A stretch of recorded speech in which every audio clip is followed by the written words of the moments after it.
You know, for all the talk of bad movies, bad series, there is one series that I have to say, first time I watched it and now seeing season 3, definitely impressed me.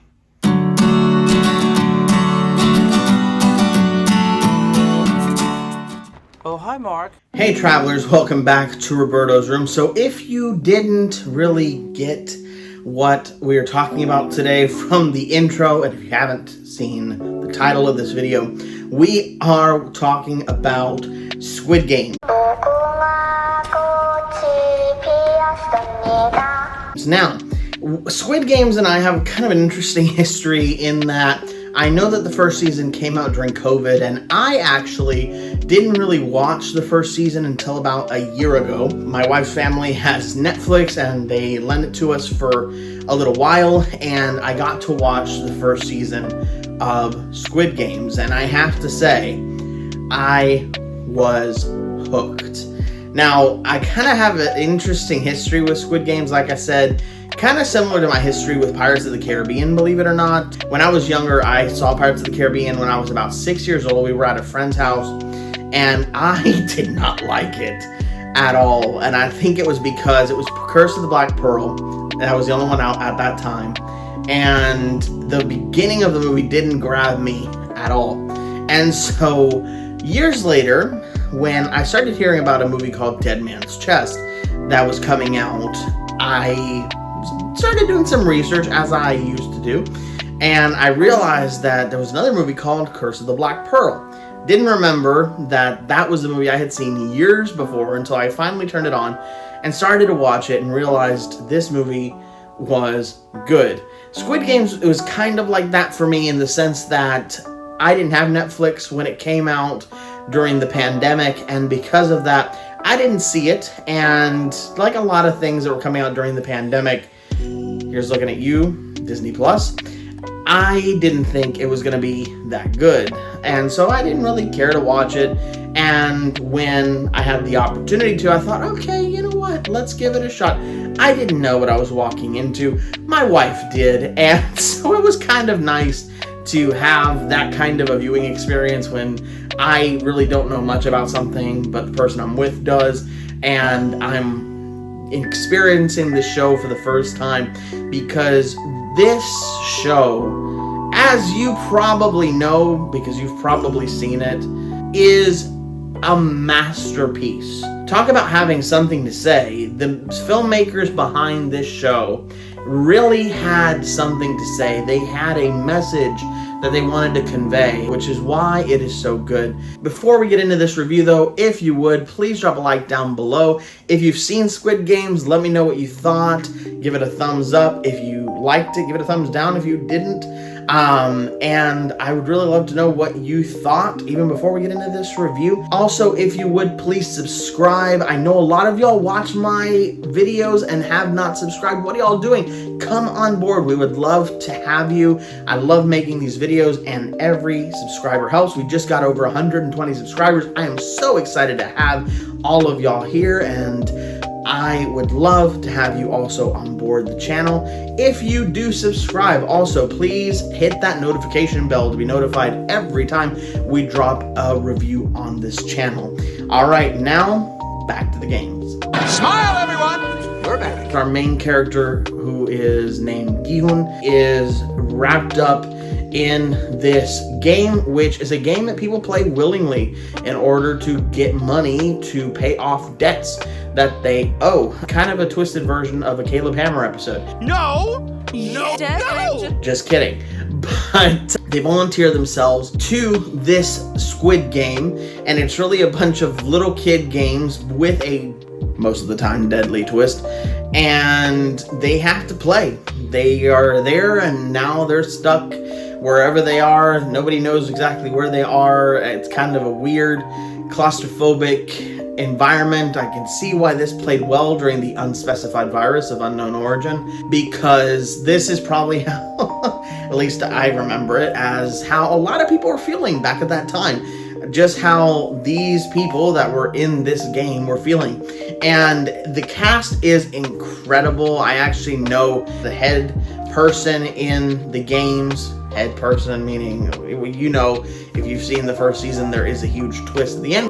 What a twist! Which I won't give away because I want you to experience the show. If you haven't seen the show, which I really think most people have, but if you haven't, I think honestly it's worth the price of admission to Netflix alone just to see the first season and the third season. We're going to talk about season 2 in a minute. But the first season, it grips you and it does not let you go. The whole time, and I got to watch it as somebody seeing it later on, like I said, and seeing it back to back to back. We couldn't put it down. At least I couldn't. And my wife, who'd already seen it before, she was just as enthralled as she had been before when she had seen it. And it was a really cool experience, like I said, viewing it that way. And the show doesn't let you go, doesn't let you up, and has a masterful twist. What a twist! At the end that you really don't see coming. At least I didn't when I saw it. There may be clues there. I try to just kind of soak things in as they come and really enjoy the ride, if you will.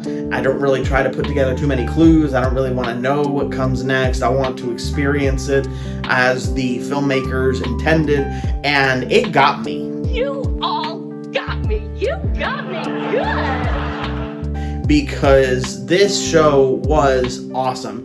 Little did I know, this is why I brought up Pirates of the Caribbean earlier, that season 2 was just around the corner. And we got season 2 a little while ago, and I got to watch it. And it was kind of an interesting experience again, going from season 1 to season 2. Because, and I think most of y'all would agree, if you're fans of this show, like I definitely am now, having seen all 3 seasons, that the second season left a lot to be desired. I think that it was too big for its own good. It tried to do too many things. And for a lot of the intrigue that it built up, because it was kind of billed as half of the story, like a lot of the times when this is done, it really leaves you with a lot of setup, not a lot of payoff, and because of that, it really fell flat for me, the quote-unquote season 2 of this show. Gi-hun, of course, is back. He's in the games, and we're kind of dropped at the end of season 2, still in that second instance of Squid Game, with a lot of unresolved mysteries, a lot of things just kind of left dangling, of course, to do another season, which we got earlier this year.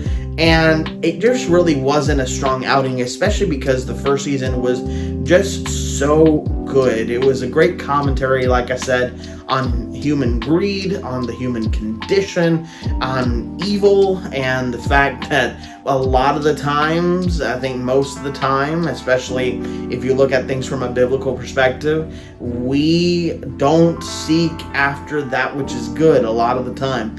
And a lot of the time we give into our sinful desires, our sinful instincts, and we are slaves to that sinful desire. It's actually, as I was watching, especially season 1, I realized that. And you have this character at the center of it, Gi-hun, who is trying to do something good and is trying to, at least in the second season, end the games, which is admirable. But we quickly realize why this is impossible. And that leads into the most current season of the show, which is season 3. Now, given the fact that I had seen season 1 and season 2, and kind of the diminishing returns on season 2 that I had with season 1, I really didn't know what to expect. Because they had left so many plot threads out in the open, because so many things were left unresolved, I really didn't know if this season was going to recapture the magic of season 1, or if maybe they were just better off maybe not making a third season at all. And boy, was I wrong. Season 3 recaptures the rawness of season 1. It gives you that visceral human emotion that made, in my opinion, the first season of Squid Games so good. And such a addictive watch.